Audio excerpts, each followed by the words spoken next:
Misionero que andas por las tierras lejanas, olvidado por tantos, ignorado por muchos, pero no por mí. Misionero, predica con valor y confianza que Jesús va contigo, dándote fe y abrigo, y la victoria hasta el fin. Misionero, en mi canto y me acuerdo de ti. Te dijiste a ti no por decirle a él sí, y te fuiste muy lejos, no te importó sufrir por llevar la palabra a las almas perdidas. Misionero, en mi canto y me acuerdo de ti. Te dijiste a ti no por decirle a él sí, y te fuiste muy lejos, no te importó sufrir. Misionero, no olvides que oro por ti.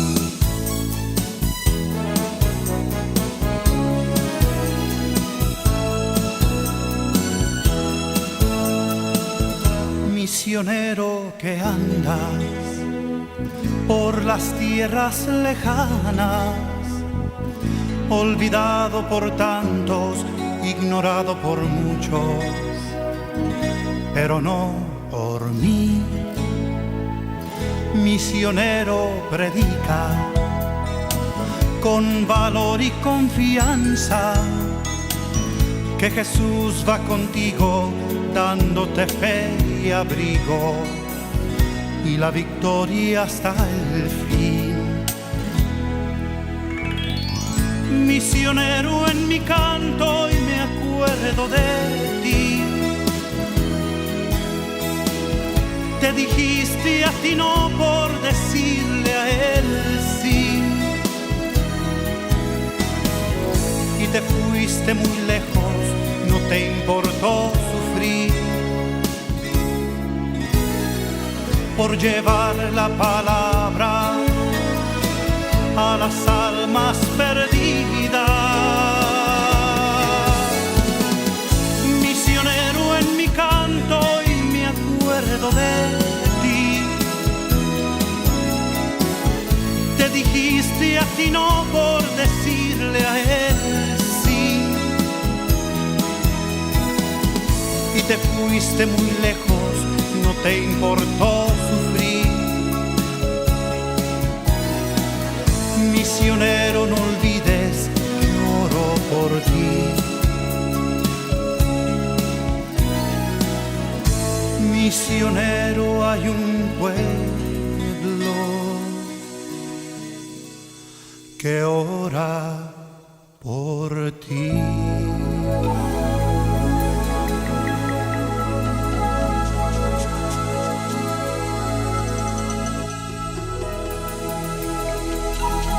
Dios les bendiga, amados hermanos. Una vez más, me es un privilegio poder llegar hasta ustedes hoy 23 de octubre de 2022.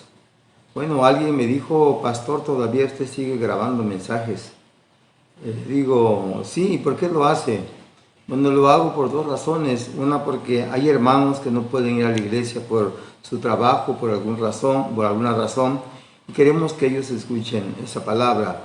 Otra, porque hay personas que tienen a bien de escucharnos y no tienen dónde ir. Bueno, pues que escuchen la palabra del Señor, no importa si son uno o dos. No estamos aquí para ser vistos por todo el mundo, pero sí estamos aquí para llevar una palabra a aquellos que tengan necesidad de escuchar la sana doctrina y el mensaje que impartimos en la Iglesia Cristo el Divino Redentor constantemente. Voy a leer la palabra del libro de los Hechos, en el capítulo 2, en el versículo 46 y 47, que son dos versículos muy conocidos para la iglesia y que si usted tiene una Biblia, léalo conmigo. Dice: y perseverando unánimes cada día en el templo y partiendo el pan en las casas, comían juntos con alegría y sencillez de corazón, alabando a Dios, teniendo favor con todo el pueblo. Y el Señor añadía cada día a la iglesia los que habían de ser salvos. Dice añadía cada día a la iglesia, no la iglesia, no añadía iglesia tras iglesias, no. Añadía a la iglesia, es decir, a las personas que debían de ser salvos. Si decimos añadía a la iglesia, entonces vamos a decir que la iglesia va a una iglesia tras otra iglesia, no.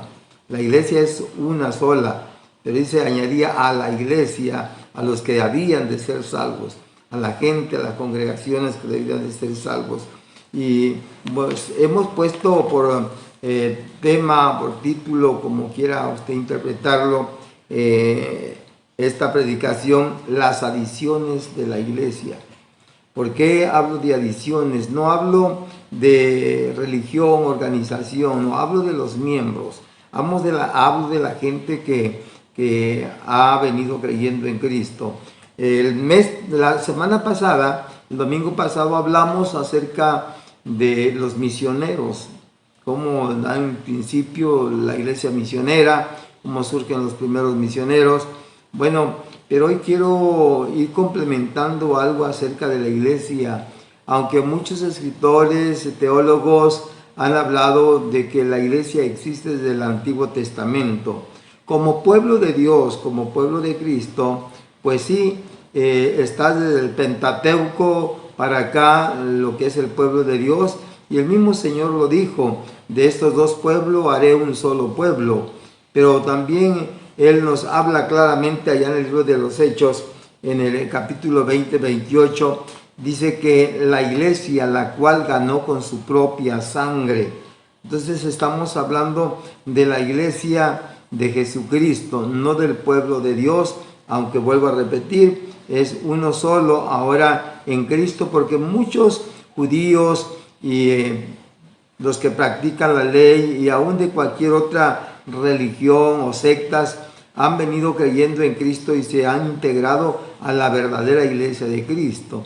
Hay quienes ponen que ellos son la única iglesia, ya que su nombre quiere decir universal. En fin, nosotros no estamos aquí para discutir quiénes somos los primeros. La iglesia de Jesucristo, hemos dicho que da inicio a partir de que Cristo empieza su ministerio. Porque si hablamos del patronímico, hablaríamos de los apellidos, hablaríamos de los descendientes, pero si hablamos de gentilicio, estamos hablando, por ejemplo, los que nacemos en México, somos mexicanos. Los que siguen o siguieron a Zapata se les llamó zapatistas. A los que siguieron a Francisco Villa se les llamó villistas. Y a los que seguimos a Cristo se nos llama cristianos. Y bueno, no vamos a explicar mucho a profundidad eso, pero hablar sobre cómo surge los misioneros de la iglesia, cómo empezó la iglesia de Jesucristo en su momento. Entonces estaríamos hablando también de esta iglesia universal, cómo surgió, cómo dio inicio. Hemos dicho que la iglesia cristiana surge entonces a partir del ministerio que Cristo da inicio, y hemos dado la cita y se la voy a repetir en Mateo capítulo 4 versículo 12 al 25, en el libro de Marcos capítulo 1 del 1 al capítulo 1 verso 14 al 20, de Lucas capítulo 4 versículos 14 y 15, y capítulo 5 verso 1 al 11, y capítulo 6 verso 17 al 19. En esos versos usted va a encontrar el inicio de cómo Cristo empieza su ministerio, el cual no es el tema de hoy. Jesús dijo que edificaría su iglesia en la verdad, en su palabra. ¿Por qué hablo de esto? Porque siendo Él la verdad, siendo Él dijo, yo soy el camino, la verdad y la vida, y nadie viene al Padre si no es por mí. San Juan 14:6. Entonces, en el capítulo 16 de Mateo, el verso 18, encontramos donde le dice a Pedro, y que ya lo hemos explicado este versículo, le dice, y a ti te digo que tú eres Pedro, y sobre esta roca, no dice sobre ti, sobre esta roca edificaré mi iglesia. Ahora, no vamos a citar todo el pasaje completo, pero en 1 Corintios capítulo 3, en el versículo 10, en el capítulo 10, versículo 4, 1 Corintios capítulo 10, versículo 4, claramente nos dice, y aquella roca era Cristo, porque hablamos de la roca invisible, la que vendría, estaba siendo profetizada desde un momento en el cual tomó agua todo el pueblo de Israel. Bien, entonces, definido y esto, y que ya lo hemos hecho anteriormente, encontramos que la roca es Cristo, y el fundamento de su palabra, que es el Evangelio, lo que dijeron los apóstoles y profetas. Entonces vamos a conocer esos pasajes en el libro de Efesios capítulo 2, versículo 20 al 22. También ya lo hemos citado, pero para una referencia decirles que el fundamento de qué, de los apóstoles y profetas, siendo Cristo la piedra angular, la piedra principal, la piedra del ángulo. Y también ya explicamos qué es lo que hace la piedra del ángulo. Es aquella que está guiando la perfección de la construcción. Pero cuando Cristo dice edificaré mi iglesia, aunque está un tiempo futuro, Él está diciendo sobre esta roca, sobre mi palabra, sobre mí. Y ya dijimos Efesios capítulo 2, verso 20 al 22, y la vamos a dejar hasta ahí. Solamente quiero decirle que Cristo, al edificar su iglesia sobre sí mismo, está hablando sobre Él, sobre su palabra. Entonces la iglesia se le llama cristiana por primera vez allá por los años 37 más o menos. Vamos a encontrar en Hechos capítulo 11, en el versículo 26, ¿no? Vamos a encontrar ahí donde se les llama a los creyentes, a los discípulos, por primera vez iglesia. Y cuando en el ministerio de Cristo estaba en la tierra, mandó a los 70 en alguna parte de Jordania. Algunos libros apócrifos lo mencionan, pero aquí no mencionamos el lugar porque no encontramos donde se reúnen por primera vez los 70 como iglesia. Sin embargo, el rey Agripa, cuando estaba con Pablo, estaba siendo juzgado Pablo, el apóstol Pablo, él le dice, por poco me persuades a ser cristianos. Estamos hablando ya en la era 60, 70, en nuestra era cristiana, cuando Pablo ya andaba predicando, y entonces él en el juicio empieza a testificar de su conversión, y entonces le dice el rey Agripa, cállate ya, porque por poco me persuades a ser cristiano, ¿no? Bueno, eso de por poco, por mucho, pues ojalá que se conviertan, pero ya Cristo quiere que de una vez nos convirtamos. Está el pasaje en el capítulo 26, el verso 28, de esto de lo que estoy hablando. Y también primera de Pedro, en el capítulo 4, verso 16, dice que no tenemos que avergonzarnos de ser llamados cristianos. Pedro dice a la gente, no tenemos por qué amedrentarnos, a qué avergonzarnos. En otras palabras, es lo que está diciendo. Hoy en día nosotros somos cristianos y no importa si nos ponen otro gentilicio, ¿no?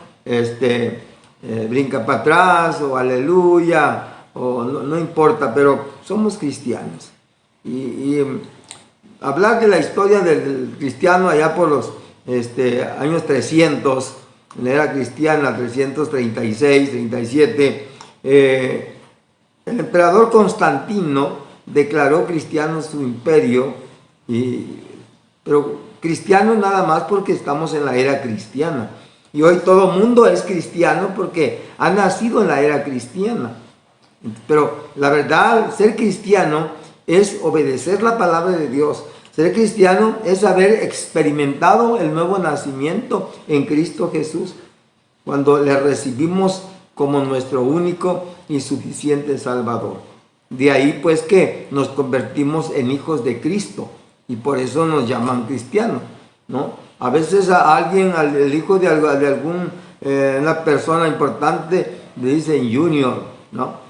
Y a nosotros, bueno, a mí me decían Corsito, porque mi padre se apellida Corso, se apellidaba Corso, ya está con el Señor, pero entonces me dicen Corsito.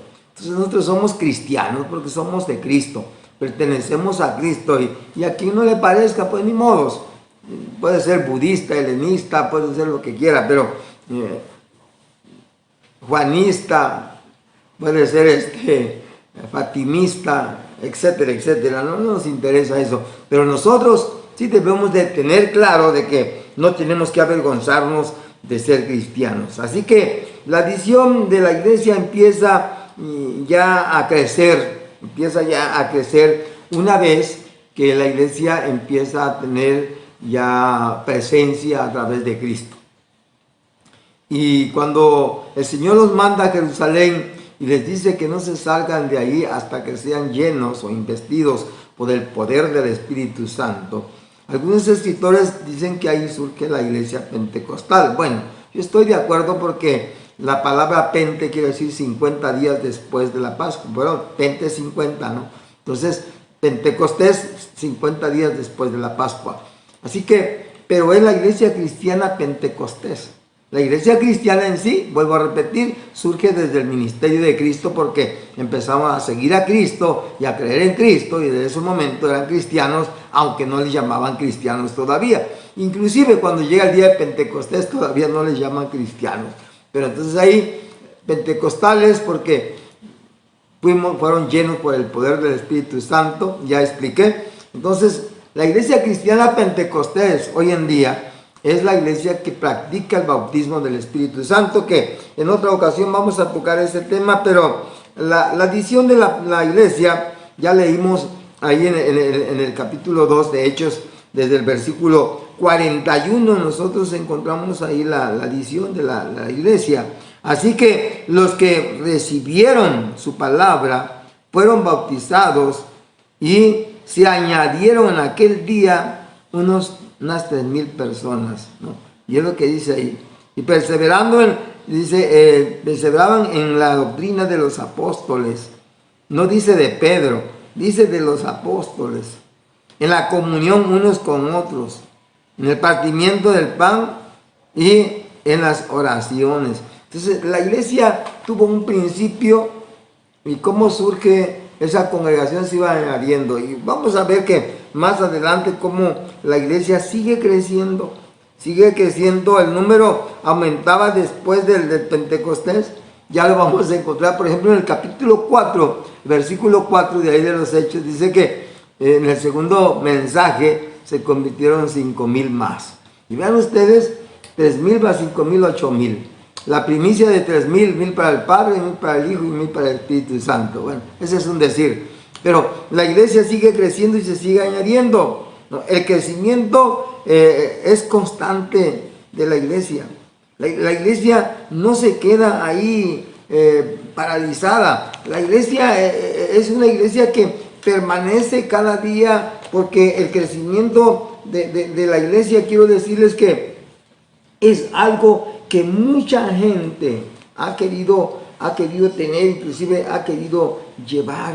Pero la iglesia de Cristo es algo que no cualquiera lo puede tener.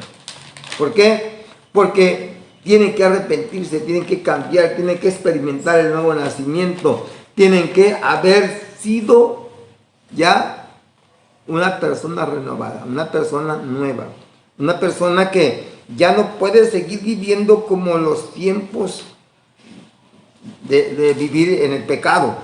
Cuando uno vive en el pecado, cuando uno está en el pecado, oiga, eso es tremendo. Esto es duro. ¿Por qué digo esto? Porque estar en el pecado, estar viviendo en la vida pagana, en la vida mundana, en el vicio, en el licor, estar viviendo, ¿qué le diré?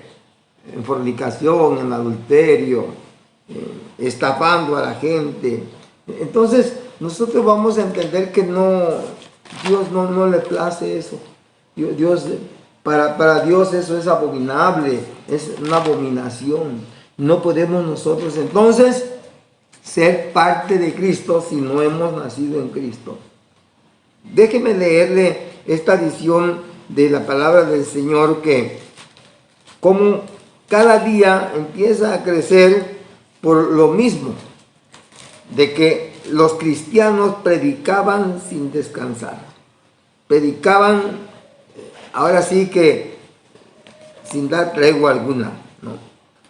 La iglesia se añadía cada día, ¿no? Y no dejaba de crecer, ¿no? La congregación, la iglesia empezó a llenarse en todas partes de la tierra. ¿Saben por qué? Porque Dios tenía una promesa. Dios había prometido a su pueblo. Dios había llevado hasta los últimos rincones de aquel entonces. Caminó en aldeas, caminó en las orillas de los ríos, ¿no? Creemos que la palabra del Señor en esto que estamos leyendo ahorita es permanente. La palabra del Señor sigue creciendo, sigue predicándose, no termina de crecer la obra del Señor. Yo siento que como cristianos, usted y yo deberíamos de seguir a Dios todo el tiempo que fuera necesario. Ando buscando acá un pasaje que nos puede ayudar.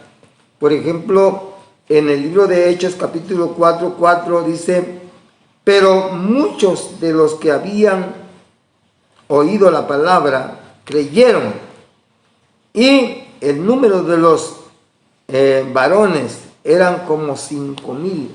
No habla de mujeres y niños. Y el capítulo 5 del verso 14, ahí habla del crecimiento constante, como hoy en día debe de ser. Y los que creían en el Señor aumentaban más, gran número, así de hombres como de mujeres. Gran número. Hoy en día a mí me da pena que muchos que quieren vivir del Evangelio empiezan a sonsacar personas que están llegando a una iglesia cristiana, a una iglesia, como dije en un principio, que realmente ha experimentado el nuevo nacimiento y ha dejado el pecado. Y entonces vienen doctrinas donde empiezan a explicar cosas que no es lo que la Biblia menciona, y como encuentran comodidad, les brinda un poquito más de la vanidad del mundo, entonces se van. Y son gente que ya conocen a Dios, que han tenido un encuentro con Dios. Dios no nos mandó a esa gente, nos mandó a la gente que realmente necesita de Dios.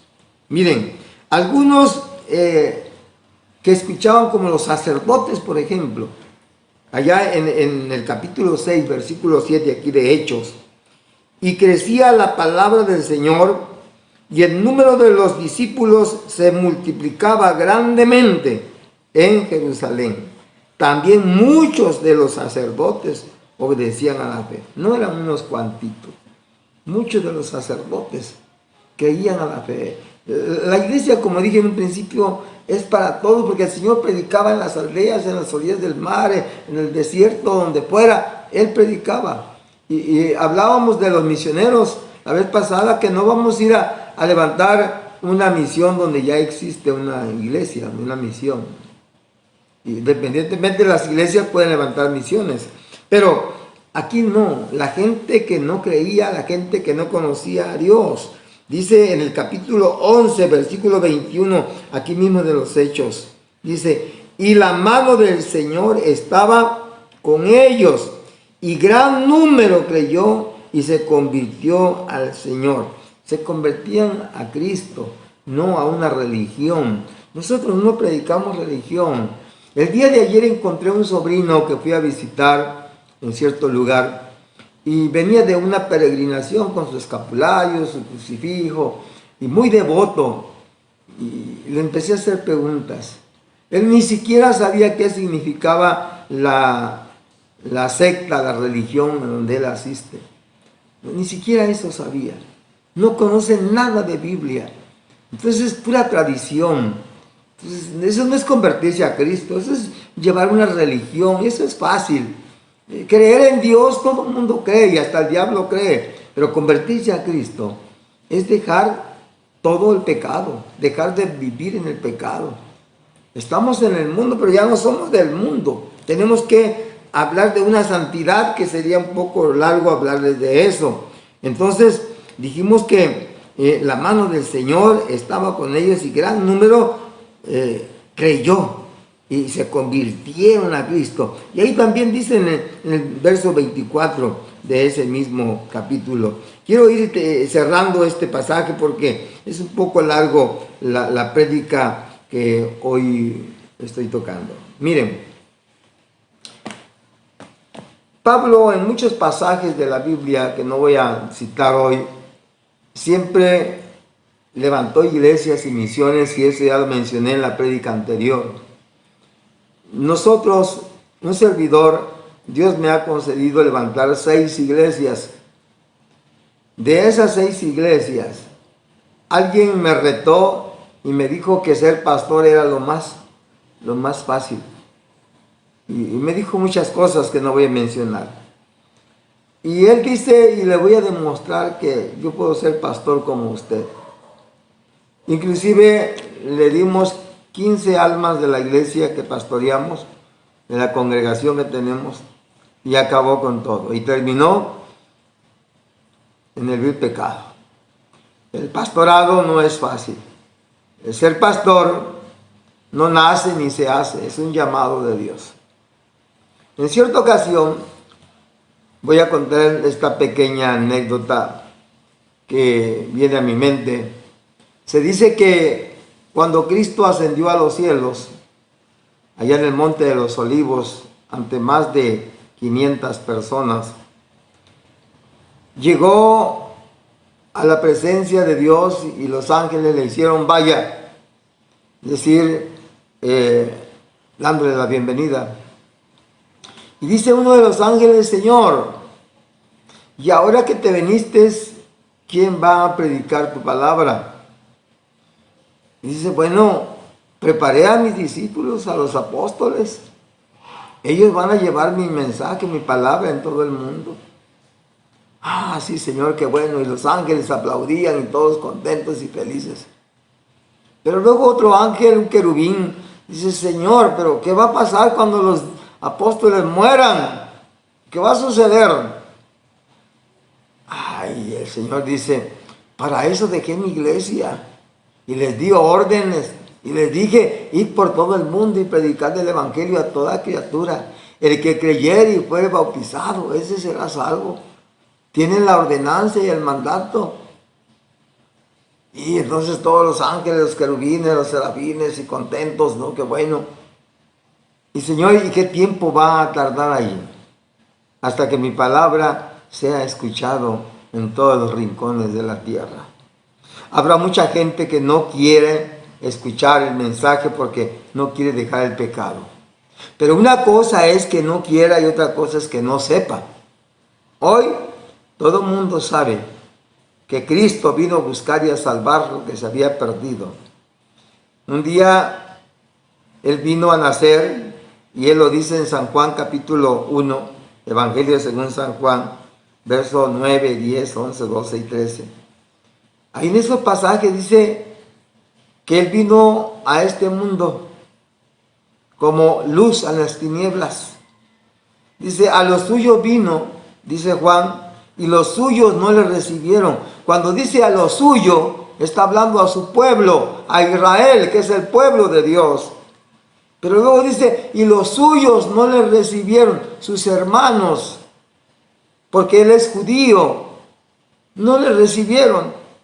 Pero a los que le recibieron, a los que creen en su nombre, a ellos les dio potestad de ser hechos hijos de Dios. Es decir, a los gentiles, a los que no eran judíos, los que no somos judíos, no importa de qué pueblo pertenezcamos, pero Él dijo, tengo un pueblo que no es mi pueblo, pero de este pueblo haré uno solo, de estos dos pueblos, el pueblo de Israel, el pueblo judío y el pueblo gentil, haré un solo pueblo.